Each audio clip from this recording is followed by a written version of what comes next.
skydiving. Hope comes and stops us in our tracks. Bravely we prove in our striving, trudging together each day. Where there's a will, there's a way.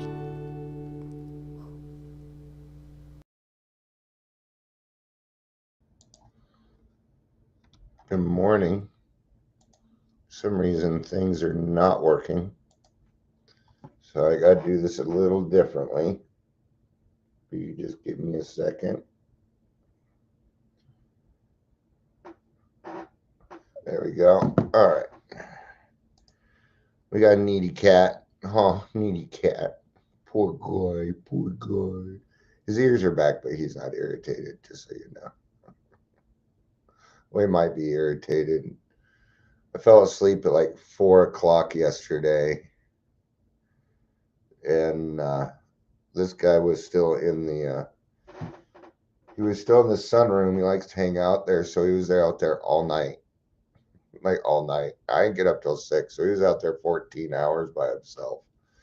Morning, Leisure. Oh, yes, I'm sorry. Okay. But I'm done feeling guilty, dude. All right. I'm only going to feel so much guilt for you. Sorry. Morning. Sorry, I'm going to take drugs on camera.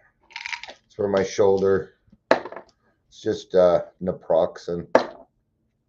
You're all familiar. You're a bunch of alcoholics. You know what naproxen is. It's just really strong Advil. I'm going to get so stoned off this now. I've been feeling lethargic the last couple of days since a new med has been introduced. I'm not liking that, but what are you going to do?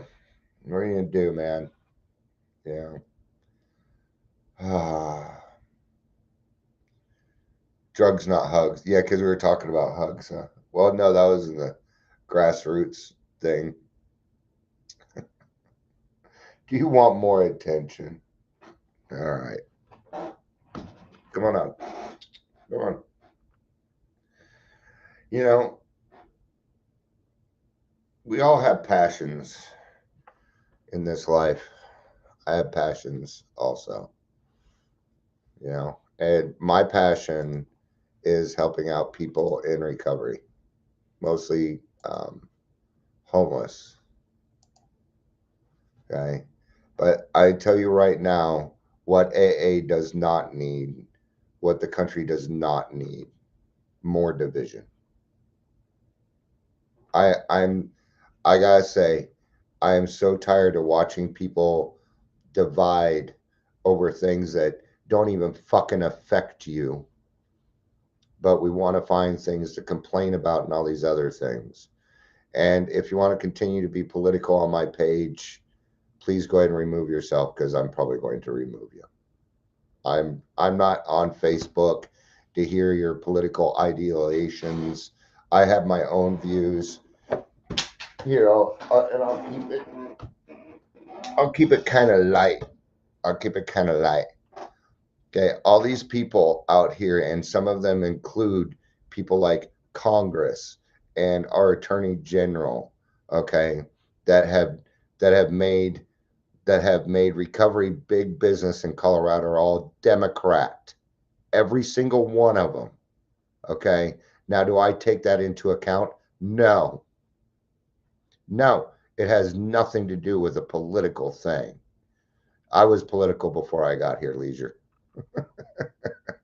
So that's all I'm going to say on it. You know, and stop telling me what you think I am. All right. Dear Lord. I got people on there saying, I want to move to Canada and on it. Then go. Then fucking leave. Because you know what? If you're not going to become a better person, if you're not going to become the extraordinary person that you are capable of being because you want to be mad at someone else, that's fine. But keep it out of my purview. I ain't got time for it anymore. All right. Welcome to the Daily Trudge. We'll find solutions. Red Thursday. Amber's always doing something. That's as political as I'm going to get. Okay. But if I wanted to sit there and point out, hey, these people are this, but I'm not going to judge somebody based upon their political affiliation. I just know.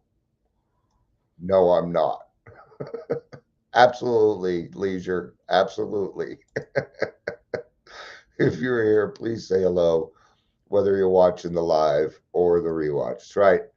No, no, alcoholics are just Republican, man. No, I'm just kidding. They can have it. They can have it, man. No worries there. They want, yeah, fuck it. Let them have it, man. Then they can deal with the bullshit. Oh, that's what it's for. Okay, let's make sure we get that up there. Red for Chiefs, not politics. I don't know. I think I'd rather hear about politics than the Chiefs at the moment.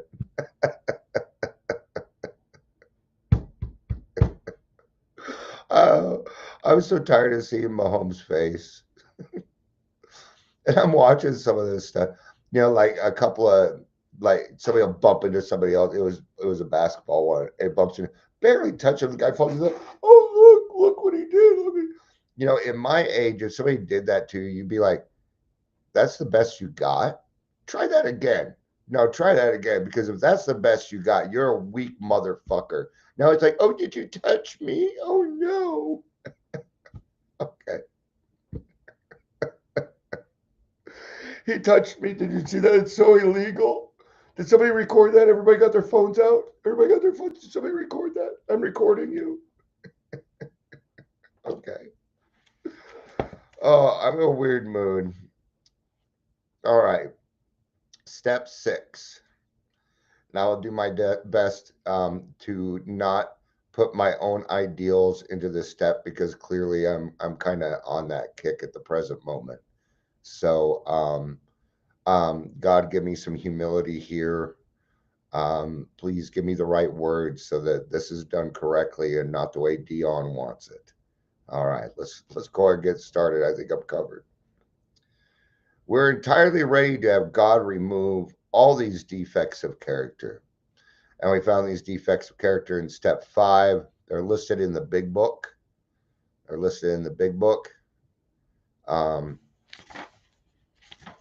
Yeah, we'll just say they're listed in the big book, right? On page 60 something or another. Right? So we're entirely ready. That means we're just ready. Here again, step 6, not being a non-action step.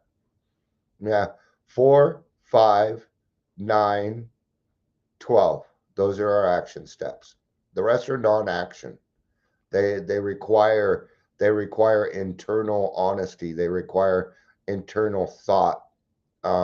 This is usually where I bring in emotional sobriety right after we've done the 5th step. I usually bring up emotional sobriety with my sponsees. It seems to be part of the pattern now. People talk about it in meetings, and the more you understand, the better you're going to be, right? Now, I found emotional sobriety is different for everyone, which again is great. It's great because then you have the choice of being able to use what you want. But I have noticed that emotional sobriety has become kind of a fad. And emotional sobriety is a topic. It's another topic like everything else, and should not be mandated by a meeting all the time. We can't make it more than what it is either, right? Because we have different types of sobriety. You have mental sobriety, emotional, physical, and spiritual. All right.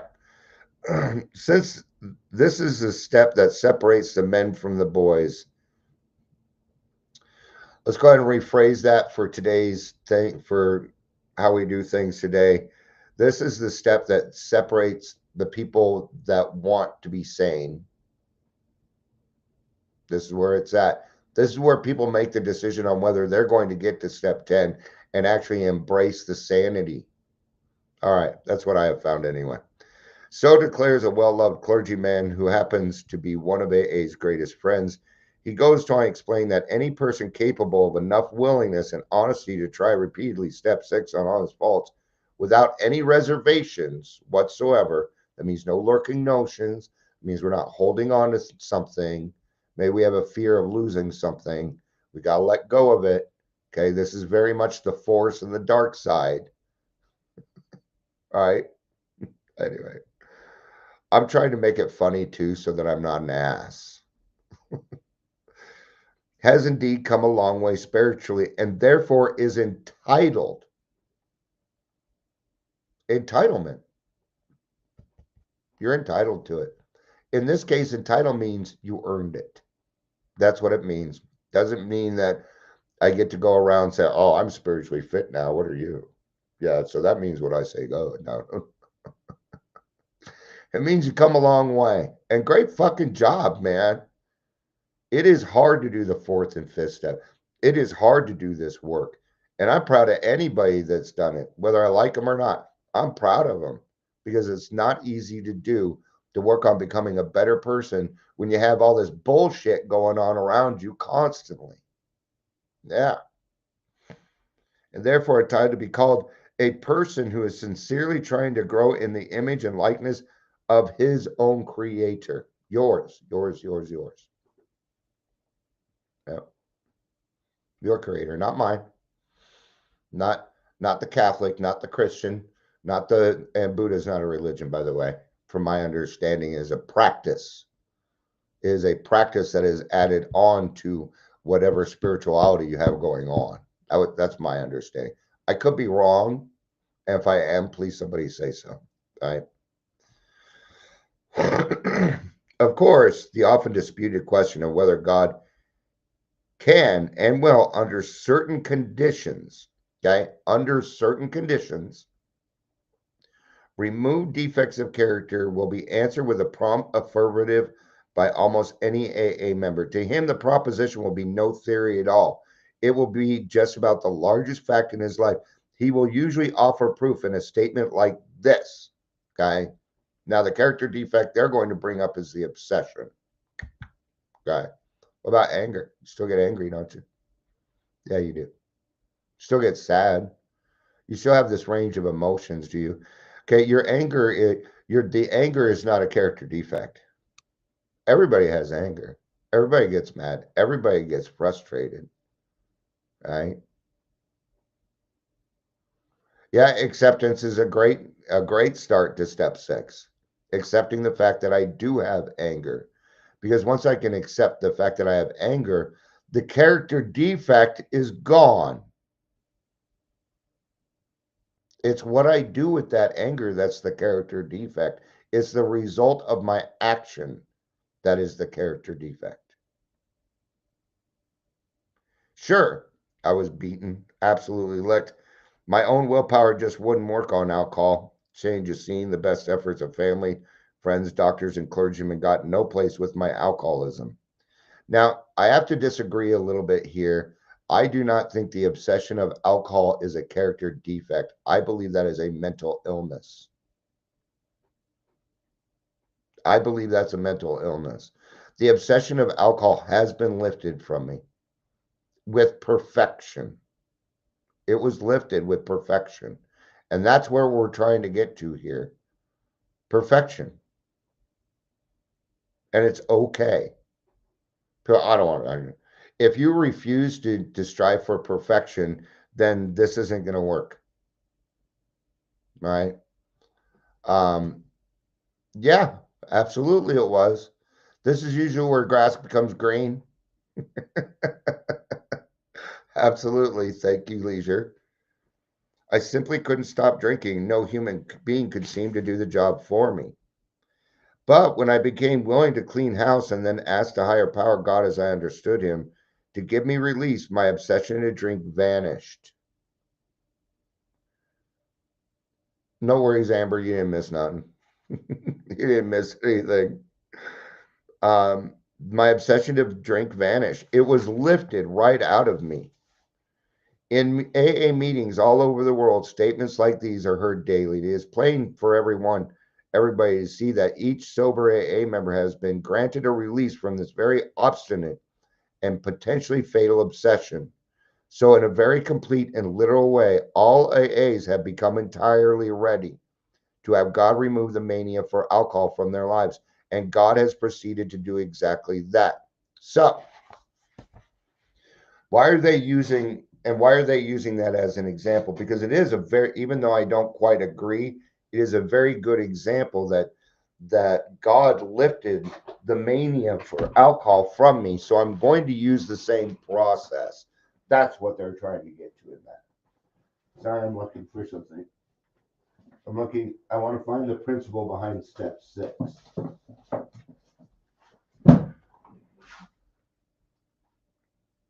Willingness. Willingness is the principle behind step 6. And that could also be said as acceptance. I was just trying to make that match there. Right? Willingness and acceptance go hand in hand quite often. Honesty, open-mindedness, willingness equals acceptance. Having been granted a perfect release from alcoholism, why then should we not be able to achieve the same means of a perfect release from every other difficulty or defect? This is the riddle of our existence, the full answer to which may be only in the mind of God. Nevertheless, at least a part of the answer to it is apparent to us. When men and women pour so much alcohol into themselves that they destroy their lives, they commit a most unnatural act. Yeah, you're going against your instincts for survival. Defying their instinctive desire for self-preservation, they seem bent upon self-destruction. Now, you were not drinking going, oh, yay, I'm dying. You weren't. That isn't what was going. It wasn't going through my mind. Even though I knew it was not the intent. But from the outside, it sure seems like we're bent on self-destruction and that we're going to take everything around us with us. They work against their own deepest instinct. As they are humbled by a terrific beating administered by alcohol, the grace of God can enter them and expel their obsession. Here, their powerful instinct to live can cooperate fully with their Creator's desire to give them a new life. For nature and God alike abhor suicide. Okay. And this is opinion. This part will be opinion. I hear what they're saying, and I agree with the sentiment, but I do not think that nature and God abhor suicide. I don't. Could you imagine Robin Williams not going to heaven? Can you imagine Robin Williams not going to heaven? Can you imagine it? Because I can't. No, I can't. I've met I know a lot of people that have. There was somebody in my own family. He had 40 frickin' years of sobriety, and you know, I mean, the family was the epitome of healthiness. But you know, for a man, when he got to a point where everybody had to take care of him, he couldn't handle it, and he ended his life. He's going to heaven. Okay. I felt like that was a very Christian or Catholic thing for them to say. So, and you're allowed to have your own opinion on that. You really are. My instinct tells me Robin Williams went to heaven. And anybody that disagrees with that, well, you can just get the fuck off my Facebook now. Just kidding. I only said that because earlier. All right. But most of our difficulties don't fall under such a category at all. Every normal person, for example, wants to eat, to reproduce, to be somebody in society of his fellows. That's the big one for me. I have 4 kids, 5 grandkids. The reproducing's over. And none of my kids are willing to have any more grandkids. And he wishes to be reasonably safe, secure as he tries to attain these things. Indeed, God made him that way. He did not design man to destroy himself by alcohol, but he did give man instincts to help him stay alive. It is nowhere evident, at least in this life, that our Creator expects us to fully eliminate our instinctual drives So far as we know, it is nowhere on this record that God has completely removed from any human being all his natural drives. And that's what I was talking about earlier. Okay. Now let's talk about step 13.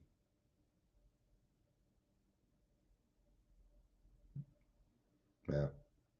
Let's talk about it just a little bit. What do you think that is? What do you think that person's doing? It's an instinctual drive, one that they may not be able to help at the current moment. Right? Okay. I'm not going to get too far into it. Okay. Because I know there's a lot of opinions and big feelings around it and things like that. But making a human mistake is making a human mistake. The severity of it is from my perception. It is. Remember earlier I talked about when I was growing up, if you bumped up against somebody came and bumped up against you, the answer would be, is that all you got? Now they fall to the ground. See, perception. Perception. You can lead a horse to water, but you can't make him drink. But you can shove his fucking head in there and make him wish he did. See, to me, that sounds like somebody being kind to somebody else. But there's other people it may not. Okay. So all these natural desires, these instincts, because we all have one thing when we come in, a big fucking hole in our soul. We call it the God-sized hole in our stomach, but it's your soul aching for connection with other people. It is. It was for me. I want to be somebody. I want to be a working member of society. I want to be recognized. Sure, I do. Yeah. And I get the recognition that I need. I don't need to go on Facebook and brag about it. Some people need to do that so that they can get what accolades they need so they can continue moving forward. And I know that because I used to do it too. You bet. Yeah. MySpace.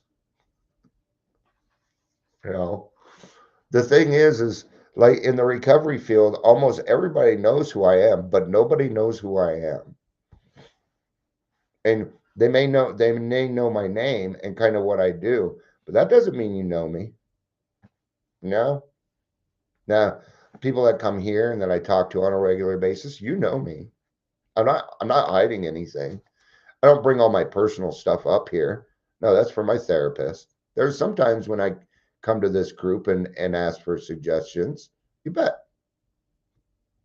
Because maybe I want to hear from my friends and I'm doing it the right way because you all understand me. And there's comfort in that, right? And you don't abuse it. So thank you for that. I appreciate it. Right? You know, I was kind of thinking earlier because life has changed, and we Gen X kids, you know, ADD didn't come out until Gen X kids started. See, we were the brunt, we were the guinea pigs, we were the ones that things got tried and tested on before all this other stuff happened. We were the guinea pigs, man. Wow. We're the first generation to have our own key, you know. Now, I don't want to get back into the division though either. Okay. It's just fact. Okay. I had a speech impediment. My primary care physician at the time, I think I was like 6'7", and I said my S's through my nose. So it'd be not. That was my brother, my older brother, not. And see how it sounds? It makes it sound like I'm not intelligent. And even the doctor said he's mentally retarded. And they put me in a class. They put me in the special ed class. Right? No, that wasn't it. And but what that did is it fed into the fact that Dion was stupid. So you know what? I was stupid. And I would follow that, believing, because they would know better. They're the people that are older and stuff, right? But I'm way off. Okay. Since most of us are born with an abundance of natural desires, but that goes back to the fact of seeing how society constantly separated me. So the need to feel like I belong somewhere became fucking paramount. It did. It was the big being accepted by my peers was the biggest fucking thing in the world when I was a teenager, when I was younger. Okay. And it still happens to me because I started drinking at 13 and therefore I'm emotionally stunted. I still go through it. I still have a fear that my friends are going to fucking leave me. Yes, I do. But it gets less every single day. Okay. I know actually 3 people right off the bat that will always have my fucking back, and 2 of them are here right now. Yeah. And I don't even think I've met Leisure face to face yet. I can't remember. I don't think I have. I don't think I have. You know, there are some things that I really, really miss. But all right, since most of us are born with an abundance of natural desires, it isn't strange that we often let these far exceed their intended purpose. When they drive us blindly, or we willfully demand that they supply us with more satisfactions or pleasures than are possible, or do us, that is the point in which we can depart from the degree of perfection that God wishes for us here on earth. The measure of our character defects, or if you wish, our sins. And that is the separation of the perfection. Okay. So I'm striving for perfection. I am. I try and do things perfectly every day, knowing I'm probably going to fuck up, that I'm going to screw up, but it's okay. I'm going to try anyway. I'm going to try anyway. And then when I fail, I learned from that. But if I don't take those chances, if I don't do things, if I become comfortable in my sobriety, then I will not grow. And that will get frustrating. And then I will take it out on other people because I haven't done this yet. Okay? If we ask, God will certainly forgive our derelictions, but in no case does he render us white as snow and keep us that way without our cooperation. Now, every alcoholic that reads this, what they hear in their head is, we are not white as snow. And that is not what it fucking says. I don't know if I totally agree with it, but gosh, it seems to work. It says that in no case does he render us white as snow and keep us that way without our cooperation. That 10th step that you do at the end of the night turns you into white as snow, man.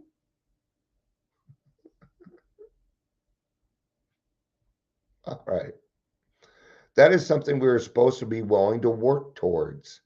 What are we supposed to be willing to work towards? Perfection. He asks only that we try the best we know how to make progress in building character. That's it. Not much of a demand there, is it? Well, it's not even a demand, because God doesn't test my sobriety. No, never has. My higher power has never tested my sobriety. I hear people say, God tested my sobriety. He did. Bullshit, he did. Welcome to life. God did not make you test your sobriety by making you walk down the alcohol aisle at the grocery store. That did not happen. You did that all of your own volition, okay? Without our cooperation. No. So step 6, we're entirely ready to have God remove all these defects of characters. AA's way of stating the best possible attitude one can have attitude one can take in order to make a beginning on this lifetime job. This does not mean that we expect all of our character defects to be lifted out of us as the drive to drink was. I'm glad they're qualifying this. A few of them may be, but with most of them, we shall have to be content with patient improvement. The key words entirely ready underline the fact that we want to aim at the very best we know or can learn. How many of us have this degree of readiness? In an absolute sense, practically nobody has it. The best we can do with all the honesty that we can summon is to try and have it. Even then, the best of us will discover to our dismay that there is always a sticking point, a point at which we say, no, I cannot give this up yet. Or shall we often tread on even more dangerous ground when we cry, this I will never give up. Such is the power of our instinct to overreach themselves. No matter how far we have progressed, desires will always be found which oppose the grace of God. And it's okay. Otherwise, and this is absolutely, absolutely. 11th step at night, 10th step immediately. Yeah, it's a great way to put it. All right. What was I going to say on this? The nose I will never give up is probably going to be, for me, this is the way it works. I figure out another character defect. I'm like, oh shit, I don't want to give that up. And then I remember that I need to be willing. And then so it's part of a process, right? And what is that? Well, it's an intrusive thought. It's all behavior. Say, oh, I'm not going to give that on there. I keep my, look how far I'm coming. I know what I'm doing. And no, got to be. And I have found as I got older, it's harder to do. It's harder to do. It's as you get older, it actually becomes harder to take even constructive criticism from other people because your brain tends to think that you fucking know it all.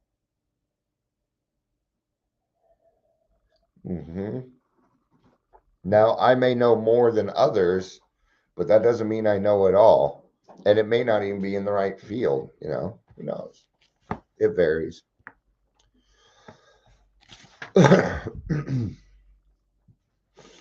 Some who feel they may have done well may dispute this. So, see, some who feel they have done well may dispute this. Exactly what I was just talking about. So let's try and think it through a little further. Practically everybody wishes to be rid of his most glaring and destructive handicap. No one wants to be so proud that he is scorned a braggart, nor so greedy that he is labeled a thief. No one wants to be angry enough for murder, lustful enough to rape, gluttonous enough to ruin his health. No one wants to be agonized by the chronic pain of envy or to be paralyzed by sloth. Of course, most human beings don't suffer these defects at these rock bottom levels. What they're saying is we go to extremes with these things. An alcoholic is an extremist. Billy Joel wrote a whole song about it. It's called Why Do I Go to Extremes? And it's about his alcoholism. It's about his alcoholism. There's a lot of songs out there about alcoholism. Okay. Then there's a lot of songs, a lot of weepy songs about how their addiction and alcoholism was. Okay. Those are war stories turned into songs. And yes, I'm talking about Jelly Roll. Great artist. I'm not much of a country, but his song got a hook, man. Great artist. I'm only bringing him up because he was at some Ohio recovery center singing a couple of songs, and I said something about him, like, why are you using popular people in order to promote what it is that you're doing? What are your intentions there? And they want to argue with me too, which tells me something. They're full of shit. Because if I can get somebody angry with one line, then I know that your intentions suck. And yes, I will trigger it on purpose if you're out there abusing people. You bet your ass I will. I'm tired of everybody's writing a fucking book. Everybody, everywhere you go, oh, look at all these recovery books. Look at all, you know what? I'm going to tell you, I'm sure some of them are great. But it's a bandwagon. So pick your wagon, bandwagon or water wagon. Because you're going to get pretty fucking thirsty. Man, am I being too mean today? I don't know. See, there was somebody said something to me and said, I've been going to meetings and people are just full of shit. Yeah, because, and I understand the frustration. People are saying the wrong thing. And when we're saying that, we mean they are saying the wrong fucking thing. Because the wrong thing in recovery has the power to kill other people. We are extraordinary people, and we best take that fucking seriously, man. We got it. We got it. All right. Let me rephrase that. I have to. That's something for me. We who have escaped these extremes are apt to congratulate ourselves. Yet can we? After all, hasn't it been self-interest, pure and simple, that has enabled us, most of us, to escape? Not much of a spiritual effort is involved in avoiding excesses, which will bring us punishment anyway. But when we face up to the less violent aspects of these, but when we face up to the less violent aspects of these very same defects, then where do we stand? So there's a couple of options here. You can either congratulate yourself, or you can accept the gratitude, which is a dividend at the end of the day. Okay. And the choice is yours. I prefer the gratitude. I prefer the dividend. Yeah. I don't think anybody's on your Chiefs wagon. I'm not even going to watch the Super Bowl. Because there's no teams that I like. I'm going to boycott the Super Bowl this year. Not for any reason of the fact that, I might watch it. But the only reason I would watch it is so that I can give Amber a hard time if the Chiefs lose. So if they win, then see, now I've lost every reason to watch it. I'm just being honest. Oh. Anyway, what we must recognize now is that we exult in some of our defects. We really love them. Who, for example, doesn't like to feel just a little superior to the next fellow, or even quite a lot superior? Isn't it true that we like to let greed masquerade as ambition? This is where I have to be careful. This is where I have to be very careful with a lot of the things that I do. Okay? Because there are times going through all this that I have felt superior to other people in the field because they were wrong. I'm not gonna sit here and say it hasn't happened. I'm a human being, but I do check that shit very quickly. Yep, very quickly. No, Dion, that's not quite right, is it? No, it's not. Right? To think of liking lust seems impossible. But how many men and women speak love with their lips and believe what they say so they can hide in the lust in a dark corner of their minds? And even while staying within conventional bounds, many people have to admit that their imaginary sex excursions were apt to be all dressed up as dreams of romance. Absolutely. I confuse this. It still fucks me up. It does. It still screws me up, man. I had to go back and understand love and appropriate love, because it seemed like every time love was involved, it was lost. It was not love. There was always some kind of sexual inconnotation. And if it wasn't sexual, then I was trying to get something else from it, but it wasn't true love. Self-righteous anger can also be very enjoyable. In a perverse way, we can actually take satisfaction from the fact that many people annoy us, for it brings a comfortable feeling of superiority. I have a shirt. It says, I used to be a people person, and then people ruined it for me. I quit wearing it. I quit wearing it because of this. Yeah. Because how many times, I'll come on here, people annoy me. It's two people out there. Okay. Well, when I mix that with my anxiety and my other stuff, it can really frustrate it. So I got to find the balance in there. Gossip barbed with our anger. a polite form of murder by character assassination, has its satisfactions for us too. Here, we are not trying to help those we criticize. We are trying to proclaim our own righteousness. Yeah, it's quite often that I'm like, even today, I was thinking, I need to write something up and put it in AA meetings so that people know what's going on. And but do I, or is that Dion running around with his self-righteous anger? Because it feels like the latter. So, how do I do that? Because there's going to be a point, and it's coming up soon, where I may have the ear of a lot of people at the same time, right? So, got to be careful of that. It's the gossip. What I have to do is I have to stick to facts. Yeah. When gluttony is less than ruinous, we have a milder word for that. We call it taking our comfort. We live in a world riddled with envy.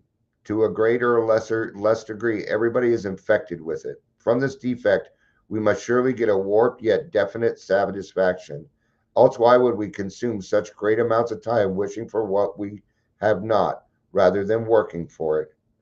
Or angrily looking for attributes we shall never have, instead of adjusting to the fact and accepting it? And how often we work hard with no better motive than to be secure and slothful later on.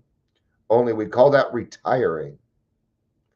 Consider too our talents for procrastination, which is just really sloth in 5 syllables. I love that one. Nearly anyone could submit a good list of defects as these, and few of us would seriously think of giving them up, at least until they caused us excessive misery. Yeah. See? Here's the thing. Unless it affects you, you don't care. Unless it affects you, I'll say it. I'll just let me rephrase that. If it's not affecting me, probably not thinking about it. Probably not thinking about it. Okay. Now somebody may throw it in my, like somebody may post something about it. I feel throw it in my face and I take it personally. Now I'm getting myself emotionally involved, aren't I? I gotta be careful where I put my hat, man. I'm very, very big on, because I do a lot of online stuff. Most of my stuff is online, but almost every meeting that I go to is a local meeting. I went to a 7 o'clock meeting this morning, and I based it off the fact that it was closest to me. It was actually Arid Club off 6th. It was the closest one. I went to another one, but there were 2 people in there. It was 4 after, and I'm like, yeah, this meeting ain't happening. And I didn't feel like, I just felt like being a part of a group. I didn't want to be anything special, right? So that reminds me, because, and Amber, I've noticed that when I've been going to that noon meeting on the weekends and you're doing stuff, I appreciate the fact that you're not assuming that I'm there to do everything, and I appreciate that. Thank you for helping and supporting me on that. I noticed it. I noticed it. You bet. So I meant to thank you about that weeks ago, but I forgot. Some people, of course, may conclude that they are indeed ready to have all such defects taken from them, but even those people, if they construct a list of still milder defects, will be obliged to admit they prefer to hang on to some of them. Got it. I'll see you a little later. Spicy. That's what it is. I'm not salty today. I'm spicy. Got it. Thank you. Okay. Therefore, it seems plain that few of us can quickly or easily become ready to aim at spiritual moral perfection. We want to settle for only as much perfection as will get us by in life, according, of course, to our various and sundry ideas of what they will get us by. So, the difference between the boys and the men is the difference between striving for self-determined objective and for the perfect objective, which is God. It's hard, man. It's hard to, my sponsor did a really good job of describing this to me, because I'm like, well, we're not supposed to have perfect. And I fought it. And until I accepted the fact that I was supposed to aim towards perfection, I was stunted. It was this step that helped me get past a lot of my depression, my anxiety, and my PTSD. It was mostly this step that helped me out with it. And I haven't had nightmares in months. Thank you, God. I haven't had nightmares in months. And I have really weird dreams. I always have weird dreams. Even last night. It's always a party. It's always a party. Right. And I'm either flying or swinging or got some kind of superpower. Not always. There's been some dreams I've gotten the shit kicked out of me. Okay, anyway. But they're not violent like they were. They used to be very violent. Anyway, many will at once ask, how can we accept the entire implication of step 6? Why, that is perfection. See, there I am. This sounds like a hard question, but practically speaking, it isn't. Only step 1, where we made the 100% admission that we were powerless over alcohol, can be practiced with absolute perfection. The remaining 11 steps state perfect ideals. They are goals toward which we look, and the measuring sticks by which we eliminate our progress. Seen in this light, step 6 is still difficult, but not at all impossible. The only urgent thing is that we make a beginning and keep trying. If we would gain any real advantage in the use of this step on problems other than alcohol, we shall need to make a brand new venture into open-mindedness. We need to raise our eyes towards perfection and be ready to walk in that direction. It will seldom matter how haltingly we walk. The only question will be, are we ready? And only you can make that decision. Looking again at those defects we are still unwilling to give up, we ought to erase the hard and fast lines that we have drawn. Perhaps should be obliged in some cases to still say, this I cannot give up, but we should not say it to ourselves, this I will never give up. Okay? There's a difference. This I cannot give up and this I will never give up is very two different things. Let's dispose of what we appear to be a hazardous open end we have left. It is suggested that we ought to become entirely willing to aim towards perfection. We note that some delay, however, might be pardoned. That word, in the mind of every rationalizing alcoholic, could certainly be given a long-term meaning. You could say, how very easy. Sure, I'll head towards perfection, but I'm certainly not going to hurry any. Maybe I can postpone dealing with some of my problems indefinitely. Of course, this won't do. Such a bluffing of oneself will have to go one way or many another pleasant rationalizations. At the very least, we shall have to come to grips with some of our worst character defects and take action toward their removal as quickly as we can. The moment we say no, never, our minds close against the grace of God. Delay is dangerous and rebellion may be fatal. This is the exact point at which we abandon limited objectives and move towards God's will for us. All right. Well, thank you everybody for being here. I appreciate it. I love you. You know I do. Peace out.